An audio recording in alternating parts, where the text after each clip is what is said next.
আসলে বাবা নামক বটগাছটা কি এবং বাবা নামক বটগাছের ছায়াটা কত যে আমাদের জন্য জরুরি সেটা যাদের বাবা বেঁচে আছে তারাই শুধু জানে। আর যাদের বাবা নামক বটগাছটা বেঁচে নাই তারা শুধু আফসোস করে মরে। দেখেন, আসলে সবাই কিন্তু জানেন আমি একটা সিকিউরিটি গার্ডের চাকরি করি। একটা বিল্ডিং, যে বিল্ডিংটা দেখতে পাচ্ছেন এই যে, এই বিল্ডিংয়ের আমি দায়িত্বে আছি এবং আমি তার পাশাপাশি ড্রাইভিং শিখতেছি।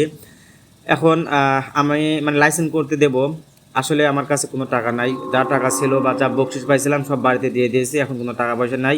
আমার বাবাকে বললাম, আব্বু আমার তো টাকা লাগবে, টাকা তো নাই, কোনো মানে ম্যানেজ হচ্ছে না। আমার বাবার কাছে কিন্তু টাকা নাই। বাবা বললো কি জানো, তুমি কাগজপাতি জমা দাও, যা করার আমি করব, টাকা নিয়ে তোমার টেনশন করতে হবে না। আসলে দেখেন, বাবা নামক বটগাছটা কত যে আমাদের জরুরি। দেখেন, তাই সবার উদ্দেশ্যে একটা কথাই বলি, যাদের বাবা বেঁচে আছে, বাবা মা বেঁচে আছে, কখনো তাদেরকে তুচ্ছ মনে করেন না। সব সময় খেয়াল রাখবেন বাবা নামক বটগাছটা যে কি, যাদের নাই তারাই শুধু আমরা জানি।